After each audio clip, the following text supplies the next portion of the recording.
Hi guys, কেমন আছো সবাই? আমি সোনালী বিশ্বাস আবার একটা ছোট্ট মিনি ব্লগ নিয়ে চলে এসেছি। অ্যাকচুয়ালি এই ভিডিওটা ছিল ৪-৫ দিন আগের। আমি একদমই মিনি ব্লগ দিতে ভুলে গেছি। সত্যি কথা বলতে ভিডিও খুব জমেই গেছে। আর জানোই তো পুজোতে কত কাজ, দেখো এটা রান্নাঘরের মিট কেস ছিল। এত আরশোলা নোংরা বেরিয়েছে। সমস্ত কিছু বের করে আমি পরিষ্কার করে মেজে ঘষে ধোবো। বাবা সেদিন যা ঘন্টা খানেক, পুরো ৩টে ঘন্টা লেগেছিল।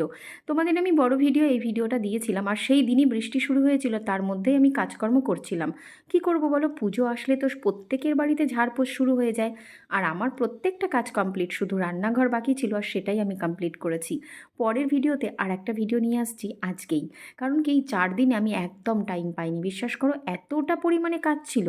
আর মহালয়ের দিন তো আরও কাজ ছিল। তো যাই হোক, সমস্ত কাজ কমপ্লিট করে জল তুললাম। জলটা এতটা ঘোলা দিচ্ছিল, কোনো কাজ ভালো লাগে না।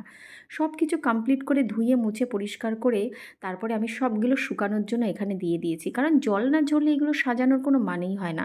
এগুলো প্রত্যেকটা জিনিস আবার মিটকেসে রাখবো না, কারণ অপ্রয়োজনীয় জিনিসগুলো পুরো অন্য জায়গায় রাখবো। তো আমি ফাইনালি পুরো ফ্রেশ হয়ে যাব, এখন আমি স্নানে যাব। তো বাই বাই, কেমন লাগলো ভিডিওটা? টাটা, সবাই ভালো থেকো, সুস্থ থেকো।